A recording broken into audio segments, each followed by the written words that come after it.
Në Big Brother Kosova, çdo eliminim mban brenda vetes një peshë të veçantë. Është momenti kur një histori duket se mbyllet, kur një njeri përshëndet një realitet të përditshëm që e ka jetuar në vëzhgim të pandërprer. Por jo çdo dalje është fund. Ndonjëherë, ajo është vetëm një kthes e papritur, një provë që loja ende ka surpriza, dhe se shpresa nuk eliminohet aq lehtë sa një emër në një zarf. Eliminimi i Arditit ishte pikërisht një nga ato momente që fillojnë me heshtje dhe përfundojnë me gëzim. Çasti i eliminimit, heshtja që rëndon, kur u lexua emri i Arditit si banori që duhet të largohej nga shtëpia, atmosfera ndryshoi menjëherë. Zhurma e zakonshme e shtëpisë u zëvendësua nga një heshtje e rëndë.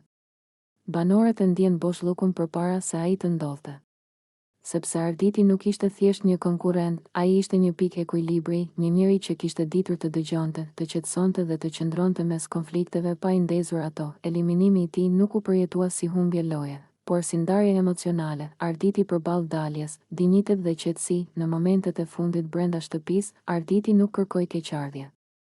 Nuk pati fjalë të mëdha, as drama.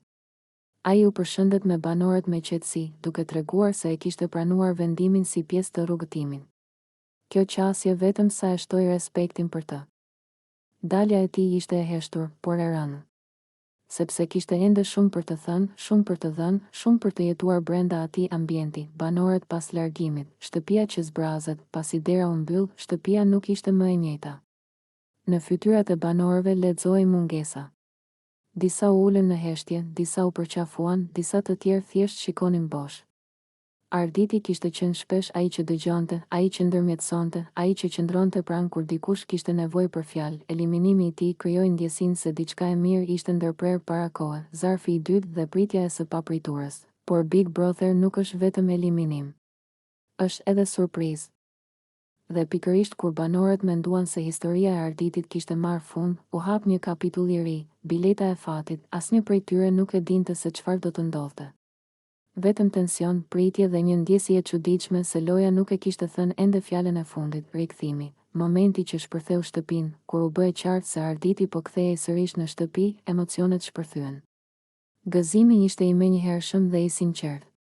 Banorët u ngritën në këmbë, duart trokitën, qeshën, disa madje u emocionuan deri në lot. Rikthimi i tij nuk ishte thjesht kthimi një lojtari, ishte rikthimi i shpresës, i energjisë pozitive, i ndjesisë se drejtësia emocionale ndonjëherë fiton. Përqafimet që flisnin më shumë se fjalët, kur Arditi hyri sërish në shtëpi, përqafimet ishin të forta dhe të gjata. Nuk kishte nevojë për fjalë. Çdo përqafim tregonte se sa shumë ishte ndier mungesa e tij dhe sa i mirëpritur ishte rikthimi. Në ato çaste, loja u ndal. Nuk kishte strategji, nuk kishte rivalitet. Kishte vetëm gëzim të pastër njerëzor. Arditi si simbol i dytë shansi, rikthimi i Arditit e ktheu atë në simbol të diçkaje më të madhe se loja, simbol i shansit të dytë. Në një ambient ku gabimet ndëshkohen shpejt dhe vendimet janë të ftohta, bileta e fatit tregoi se ndonjëherë rrugëtimi nuk mbyllet me një vendim të vetëm. Ky rikthim i dha kuptim ides se asgjë nuk është përfundimtare përsa kohë ka shpresë. Ndikimi te dinamika e shtëpisë, pas rikthimit të Arditit, dinamika ndryshoi. Energjia u rrit. Banorët u dukën më të lehtësuar, më të bashkuar, më optimistë. Edhe ata që nuk kishin pasur marrëdhënie shumë të afërta me të, e përjetuan rikthimin si diçka pozitive, sepse Arditi nuk ishte figurë përçarëse. Ai ishte element lidhës, publiku dhe emocionet përtej ekranit. Edhe jashtë shtëpisë, publiku e përjetoi këtë moment si fitore emocionale. Rikthimi i Arditit u pa si drejtësi, si shpërblim për një rrugëtim të ndershëm dhe të qetë. Reagimet ishin të forta, sepse publiku kishte investuar emocionalisht në figurën e tij. Në këtë moment, Big Brother arriti atë që rrallë ndodh, bashkoi banorët dhe publikun në të njëjtin emocion. Arditi pas rikthimit, më i fortë, më i vetëdijshëm. Rikthimi nuk e bëri Arditin arrogant. Përkundrazi, ai u kthye më i vetëdijshëm për vlerën e qëndrimit të tij.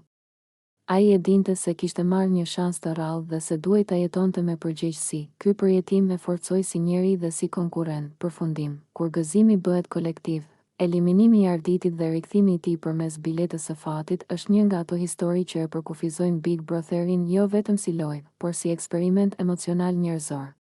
Ishte një moment që tregoi se ndarja dhe gëzimi janë vetëm një hap larg, dhe se ndonjëherë fundi është vetëm fillim i ri, kur Arditi u kthye dhe gjithë banorët u gëzuan. Shtëpia nuk festoi vetëm një rikthim.